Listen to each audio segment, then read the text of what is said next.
even in my frustration and his tantrums, it's still totally worth it.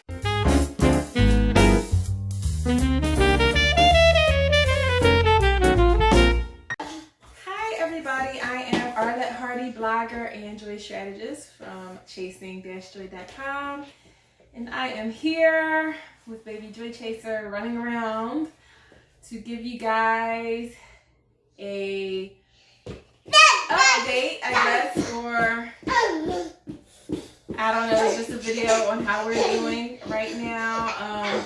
Actually, this video is going to be the bad and ugly aspects of being a single mom by choice. I promised you guys that I was going to do a video on the good, bad, and ugly of being a single mom by choice, and we are in the midst of social distancing and quarantines and anxiety and stress related to the coronavirus, COVID-19, and I have to admit this has been one of the, probably, I don't want to say one of the most challenging motherhood experience thus far. I think it qualifies as the bad and ugly of being a single mom by choice.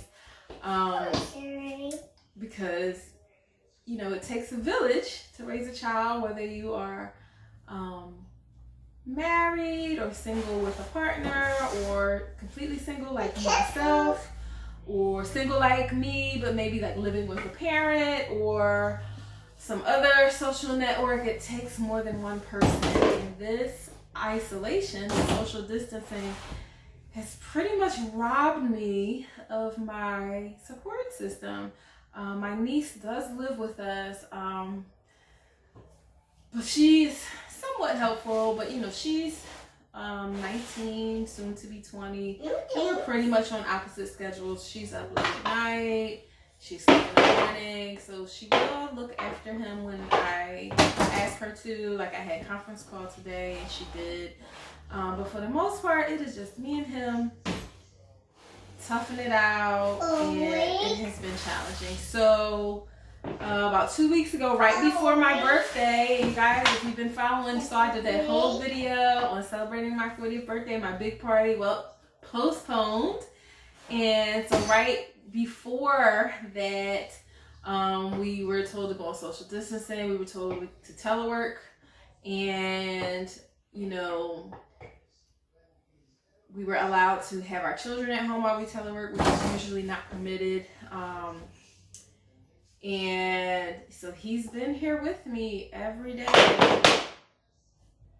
Be careful. Is it broken? It's not broken. He's messing with my, bring one over here. Let me see it. Messing with my gigantic letter initials. Oh, you're going to carry both. You're so strong. You want to show the people? Sure. Bring it to mommy. Bring. My big A and my big H. Come here, come here. Oh, he's going to go get the R. He's playing, these things are heavy. I don't know why he can, yeah, that's the R. Come here. Show it, hold it up, hold it up. No, mine. You don't want to be on the video? And the H, okay. That's mommy's initials. Okay, thank you. Come here, kidnap you. No. Yes, yes, yes. No. Oh. No. Say hi to the people. All right. Sorry.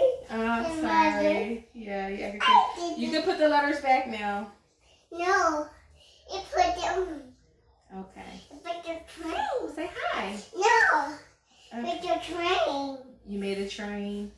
The me a train. So it's been just me and him. This is the third week.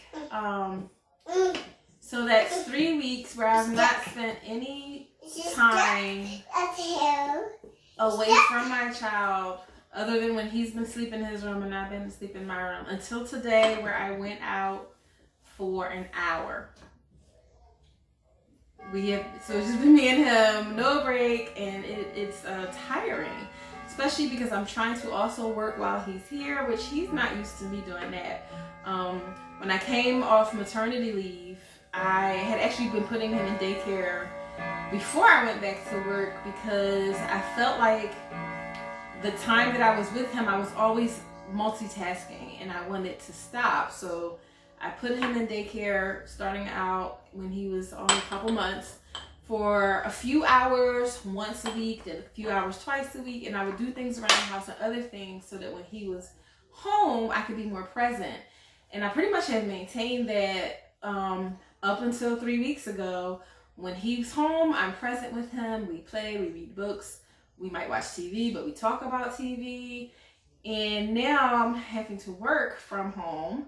And so that means during the day, I'm not really present with him. Like I'm here, but I'm like working. I'm trying to do conference calls and he's like maybe crying or eating. And it's just exhausting. Like I feel like I haven't had a break in 3 weeks, like any kind of break. Because I'm on motherhood duty all day, on work duty all day, 8 hours a day, 5 days a week. And I'm trying to do both. You hurt your leg? Okay, let me kiss it. Let me kiss it. Let me kiss it. Oh. So yeah, this is what's happening while I'm working too. So in the middle of, don't do that. I hope he didn't just stop the video.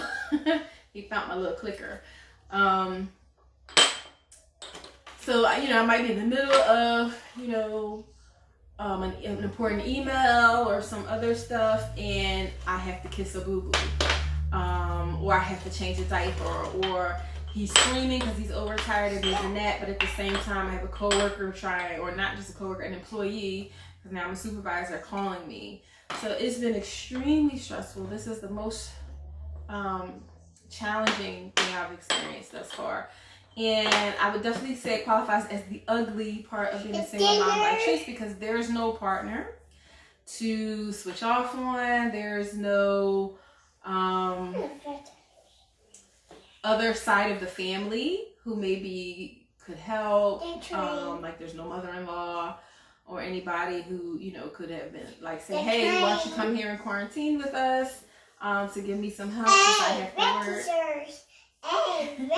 It's just us. And so this, I would say, is the ugly. I don't want to say it's the bad, because there's, routine things that are just kind of stressful being a single mom by choice. But these out of the ordinary extreme situations, like, being forced into isolation, quarantine with your kids with no help, no backup, I would definitely say qualifies as the ugly. And I would think anything that's like extremely stressful and out of the norm would fall into the ugly of parenting in general. But then there's the added aspect of having all the weight just on yourself and not having, a partner to say, you know what, you're a good mom. So one of the things that has been so challenging about this is trying to work. You made a train. Trying to work all day while being home with him all day makes you feel like you're not doing either job well. Like you're not being a good mom and you're not being a good worker and you're just like failing. And it is a very terrible feeling. I have definitely cried multiple times during these 3 weeks. Just from being tired and stressed. And like I said, and feeling like you're failing. A, B, C, D, E, F, G, E, I, J, K, wait. What happened? L, M, N, O, P. Why didn't you finish? Wait. So yeah, I have definitely shed tears. And I don't think anything that I'm experiencing is like super unique to any mom, but not having a partner to reassure you or to just be like, you know what, I need a break, you have the kid tonight, or I'm going in, take a long bath or a long shower and you put them to bed. Like there's no one else, it's just you. So it can be rough at times, especially with these out of the norm circumstances. And then I was thinking about Boston Girl and Ava, because I'm not sure when I'm going to post this video, but it'll be soon. But Boston Girl and Ava, they posted they were in the children's hospital and I was praying for them. I was happy to see Boston Girls social media posted Ava was home and all was well. But I would say that has to be the ugly part of being a single mom by choice for her as well. Like something just out of the norm that is so stressful, and you have to just carry it all by yourself. Like there's no one to like give you a hug or to say it'll be okay. There's no one right there in the moment to pray with you or any of the things that you need. So none of this is to say that it's not worth it or don't do it, because he's still so awesome, even when he's stressing mommy out during the conference calls. But you definitely need to go into it knowing that some of the routine things that other moms might have, you won't have in terms of support.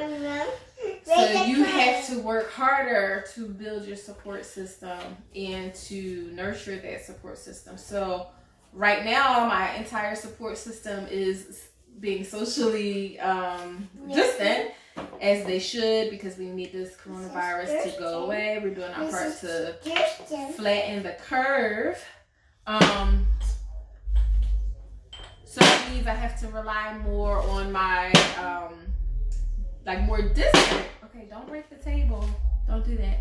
My more distant, I guess, social networks, like my online social networks, and just reaching out to friends through text. So I reached out to some of my other mom friends who are not necessarily single moms by choice through text that first week, and was just like, how are you guys doing? And they had a lot of the same feelings as me, even though they have different family structures than I do. One is married, one is single, but co-parents, and she has her parents who help her a lot. My parents are deceased, if anybody's like new to the channel and doesn't know that. So we have different social support systems at home. Is it broken? Oh, it is broken. Oh no. Oh no. My H is broken. All right. I think I can fix it. Mommy will fix it. Here it is. The ugly part. Your stuff gets broken. No, let mommy hold it. That's no more letters, okay? Because they're broken. No more letters. No.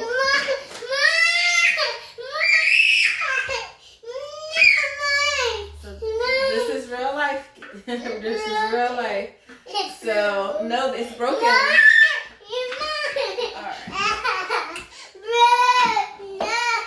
No, you can't have it. Oh, poor baby. I'm sorry. You can't have that.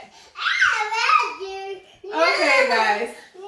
I think you got the gist of it. And what an appropriate ending for a video about the bad and the ugly of being a single mom by choice. But even in my frustration and his tantrums, it's still totally worth it. It is broken. Yeah, mommy gotta fix it. Thanks for watching, guys. I got some gluing to do now. Find me on social media to be in touch more frequently. Trust me, I need all the support I can get as we are quarantined. Thanks for watching. Bye. Bye. Oh, you say bye to the people? No. You did say bye. You want to wave?